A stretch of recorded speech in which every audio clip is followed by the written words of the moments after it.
Hello everyone. Today I'm going to be getting under the covers of City of Bones by Cassandra Clare. Or Clare? Clary? Well, Clary's the name of the main character in this novel. So her name is probably Cassandra Clare. Because why would you name the main character of your novel after your last name? It's kind of weird. So it's probably Cassandra Clare. I marked my progress with my barbershop window ad that I bought. Well, I didn't buy the ad. I bought a t-shirt, and it came with the t-shirt. This edition is 485 pages with about 20 pages of preview for the second book, City of Ashes, and about a few pages of advertisements, too. It was published in 2007 by McElderry Books. So with that said, let's get into the plot. The plot is based around a character named Clary Frey, who sees a group of shadow hunters kill a demon. And, they're all up in arms about this because normal people like you and I, who the shadow hunters call mundanes, aren't supposed to see into the supernatural world because there's I think it's called a glimmer or a shimmer or a sparkle or something that is on the supernatural world that prevents normal people from seeing into it. And a little bit later on in the novel, Clary's mom gets abducted by a demon, and she recruits the shadow hunters to help her find her mom.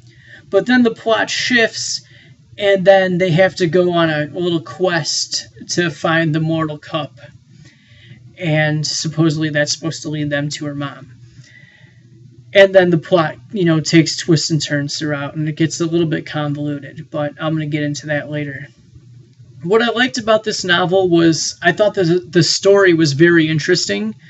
They go to a lot of interesting places, and a lot of the environments there are very interesting, and Clary does a good job of describing these, different places, these made-up places. And it made me want to read more and find out more about these characters.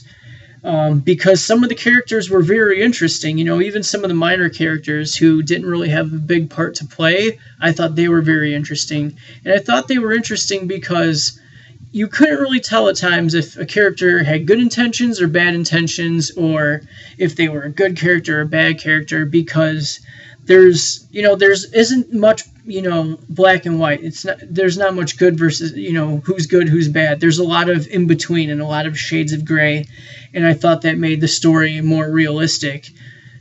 And, the shadow hunters weren't like this, merry gang of good guys. There was a lot of dislike in them. And I'm not going to get too much into that for the sake of spoilers. So I'm going to get into what I disliked about this novel. There were a lot of plot inconsistencies and a lot of character inconsistencies, I thought, that kind of, took away from this novel. There's this weird love quadrangle that's going on throughout this book. And it kind of took away from the story because, this person like this person like that person. And this took up a lot of the downtime in the novel when nothing was really going on and they're just like hanging out or whatever. This took up a lot of the story. And I wasn't really interested. I didn't care, who liked who, and that's high school stuff. Even though it is understandable though, because this is a young adult novel, high school, 14 to 20 range. Another thing I didn't really like about this novel was there was a lot of info dumping, and a lot of names and phrases and, characters and groups were being thrown at you. Like there's the Shadow Hunters, and there's the Clave, and then there's the Circle, and then there's the Silent Brothers, and then there's the Accords, and then there's this and this and this and this.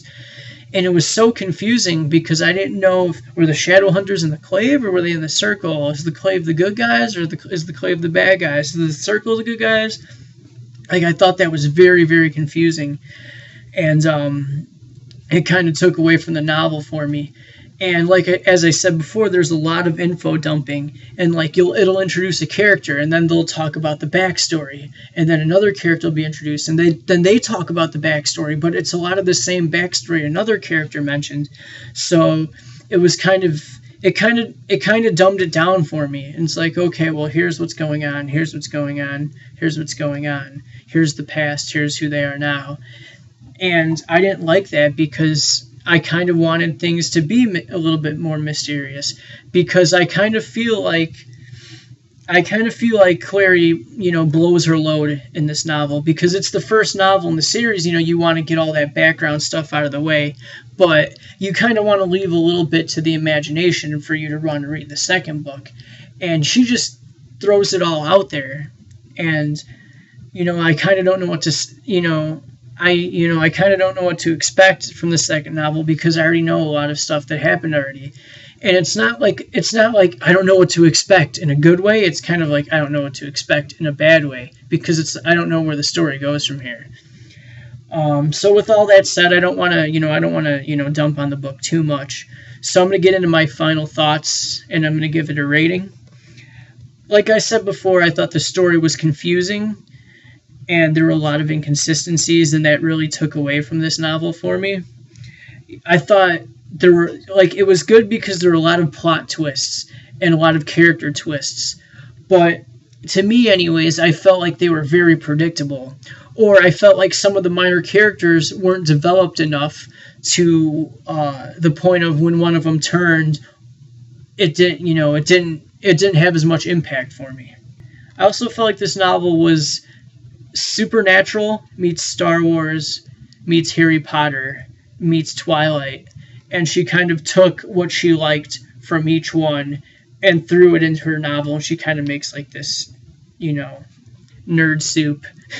And it wasn't a very good nerd soup though, because it didn't feel like, some of the stuff didn't really mesh well together for me. But I kind of like this idea of taking a story that you like and putting your own twist on it, because that's kind of what she's doing here. She's taking a lot of elements of other stories and putting her own twist on it, but I didn't really feel like she tied it together very well. So with that said, I'm going to give, as I pick it back up, City of Bones by Cassandra Clare.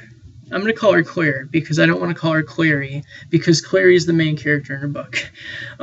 Cassandra Clare, the first book in the Mortal Instruments series. I'm going to give it 3 out of 5 stars. Once again, City of Bones by Cassandra Clare, the first book in the Mortal Instruments series, 3 out of 5 stars.